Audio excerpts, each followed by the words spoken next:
Yeah, man, what they do. Thank you for tapping in with Channel 31. Please don't forget to like, comment, and subscribe. So some love to your boy channel. Alright, so we back with another box score breakdown. You know what I'm saying? We got my Heat against them 76ers. The Heat pull it out with a 17-point win. Butler Heat pull away. So shout out to Miami. It was like a close game, you know what I'm saying, up until halftime, third quarter. You know what I'm saying? The Heat just started to do their thing, and slowly but surely we etched the win away.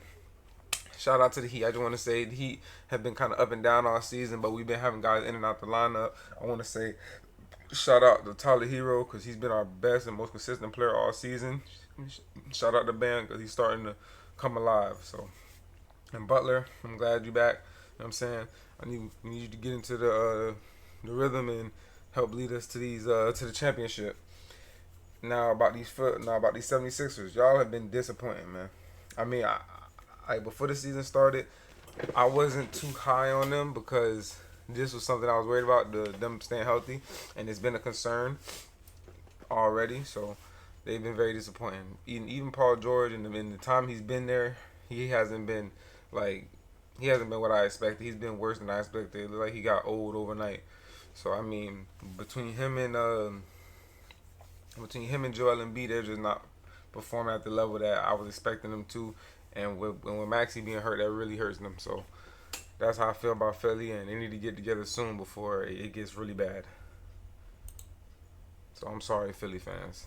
But so the Sixers' biggest lead.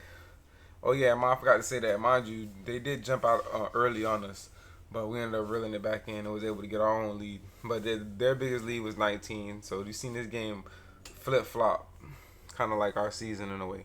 But so our biggest lead was 20, times tied 9, longest run 11, lead changes 7.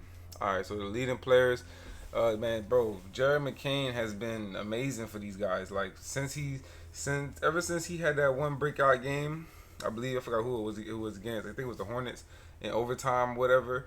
He's just been on a heater, and he's just been. To be honest, he's been Philadelphia's most consistent player. So shout out to him. But he had 20. Jimmy had 30. You know what I'm saying? Joel Embiid had 8 boards. Bam had 13. Joel Embiid had 5 assists. Jimmy had 5 assists. Andre Drummond had a block. Hayward Highsmith had a block. So we ended up beating them by about 17 points.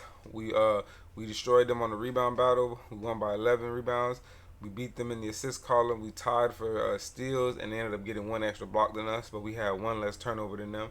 Both teams kind of didn't take care of the ball as well as they should, but you know what I'm saying.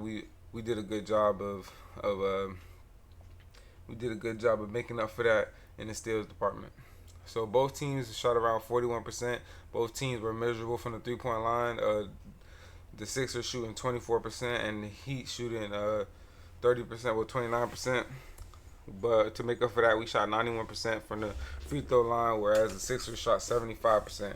So the Sixers outscored us in the paint 48-44, which is kind of understandable. A lot of our points can come from the 3-point line because we have a lot of shooters on our team. We didn't get no second chance points. So this right here is a recipe to lose, and it's actually kind of surprising that we won by 17 with the big discrepancy in the second chance points. So we didn't grab one second chance point where they had 18. So that's just kind of impressive to see how we pulled that win out. And we shot bad from the 3-point line. Fast break points, we had 23 to their 20, so that's the one bright spot I can see here. So we're going to go ahead and get into this box score. Alright, so for the Sixers, we got the game high, 20 for Jared McCain. My guy played 36 minutes. He had 4 rebounds, 4 assists, and 2 steals with 2 turnovers. So shout out to the rookie. To be honest, he's probably gonna win the Rookie of the Year because I don't really see any other rookie being able to match his production. Because yeah, even when Tyrese Maxey comes back, he's gonna play a big role for the team. Because honestly, I feel like there's no other option to be starting at shooting guard because he's confident and he looks like he's ready to play right now. But so he shot 8 for 16 from the field, 4 for 9 from the 3-point line. He's been very efficient in his young NBA career so far. He's been a great shooter, probably the best shooter on the team up to this point. So then we got Paul George with 18, 6 rebounds, 5 assists, 3 steals. 3 turnovers, which is not good. And honestly, bro, Paul George has not been as good as advertised. He went 5 for 13, very inefficient, 38% from the field, 1 for 7 from the 3-point line. Terrible efficiency, but he did get 7 out of 9 free throws, 77%. Paul George and Joel Embiid, man, y'all both has just been super disappointing. Speaking of Joel Embiid, he only had 11 points, 8 rebounds, 5 assists, a block, and 2 turnovers. So I'm not really trying to be too critical on him because he is coming back off injury. But at the same time, Joel, like, this team is missing Tyrese Maxey, and Paul George isn't playing up to the level that you need him to. But you do have a surprise guy who's been breaking out in Jeremy Kane, so you need to show more leadership and get back on that MVP kind of track if you want to do anything with turning this season around. Because 11 and 8 and 5 assists really ain't gonna cut it for this team right now, Joel. So yeah, you got to step it up, my guy. But Caleb Martin played against the Heat. You know, we shut him down. You know what I'm saying? He had 12 points, 5 of 12 shooting, 2 for 6 from the 3-point line. He did give you 5 rebounds, 2 steals, and a block, so 3 stocks. So shout out to Caleb. Shot 41% from the field and 33% from the 3-point line. And then to round off the starting lineup, we got another former Heat guy. This is the reason why we got rid of you, my guy. But he had a donut in 19 minutes of play. But he did give you a rebound, an assist, and a steal. But he did miss all 3 of his 3-pointers attempted. All right, so off of the bench, we got some good production across the bench. We got Kelly Oubre playing 26 minutes. In 26 minutes, he scored 8 points. Got 2 turnovers, got a steal, an assist, and 5 rebounds. But he did shoot he shot inefficiently. He shot 3 for 8 from the field and 1 for 4 for the 3-point line. We got Andre Drummond, the greatest rebounder ever. In 11 minutes, he had 6 points. He had a block, a steal, an assist, and 5 rebounds. So shout out to Drummond getting 5 rebounds in 11 minutes. Kind of crazy. We got Jeff Dotwin. My guy came in. He gave you 2 points. Gave you 2 rebounds and 5 assists. Gershon Yabusele is a great pickup for them. He played with Victor Wembanyama on that silver winning Olympic team. You know what I'm saying? The guy dunked on Braun. But in his 10 minutes, he gave him 3 points, 4 rebounds, and an assist. All right, and then Ricky Council, I believe this is sophomore year, super athletic wing player, but he gave you 4 points. He gave you a rebound and a turnover, I believe. Yep. All right, so that's pretty much gonna wrap it up. They shot terrible from the 3-point line. So they shot 10 of 41, equaling not 24%. That's not gonna win you too many games, especially you see like they could have overcame it. They could overcame the bad 3-point shooting if Joel Embiid and Paul George came out with a better output, and they both put up more points and were more efficient and more careful with the ball. Because Jared McCain gave you 20, but you need that production from Joel Embiid and Paul George. Because Jared McCain's 20 isn't going to be enough to offset a good night from multiple Heat guys. So shout out to Jared McCain, best player in this game for the Sixers. Paul George and Joel Embiid, y'all got to step up. More of the story. But the dreadful 3-point shooting and the turnovers was very costly for them. So for the Miami Heat, we got my boy Jimmy Butler, man. He came back. I know I was talking about we need to trade him, but that's just me being an emotional Heat fan. Sometimes I can let my emotions get the best of me, and he was hurt. He wasn't, blase squaze. So that's kind of part of what happened. But I apologize, Heat Nation. You know what I'm saying? I messed with Jimbo. So yeah. So my guy had 30 points, 10 rebounds, 5 assists, and a steal. And he shot very efficiently. In 33 minutes, he went 8 for 12 from the 3-point line. 8 for 12 from the field, 66%, and he hit a 3. He did get to the line a lot. He went 13 for 13. So shout out Jimbo with the MVP type performance. I'm glad you're back, and we need you to continue to play like this, my guy. So Tyler Hero, I know I said in the beginning of the video, you was our best player, most consistent player this season, and I mean that. Thank you for the 18. He did hit 2 3-point shots. He went 6 of 15 from the field while giving you 5 rebounds and 5 assists. 3 turnovers though. You could do without that. But shout out to you. All right, so Bam's been playing better as of late. But then, you know what I'm saying, he had a couple 30-point games, couple double doubles. But then he comes with this right here, the 5 points.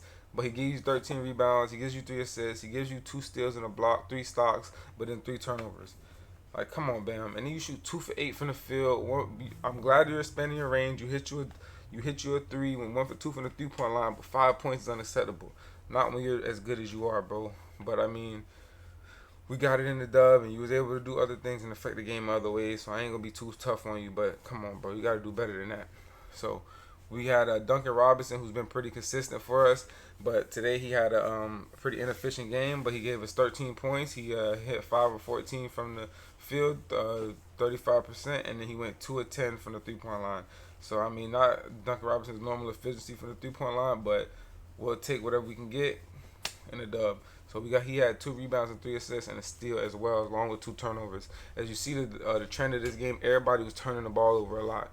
Hayward Highsmith he started, played 31 minutes. He had 9 points. He went 3 for 3 from the 3 point line, with 3 of 5 overall from the field at 60%. Gave you a rebound and assist, 2 turnovers. But shout out to Hayward Highsmith, man, because he plays hard and he plays his role, and you need guys like that to win championships. So not very much bench production like that, but coming off the bench, we got Drew Smith playing 24 minutes. He gave you 10 points. He gave you 6 rebounds, 3 assists, and 3 steals.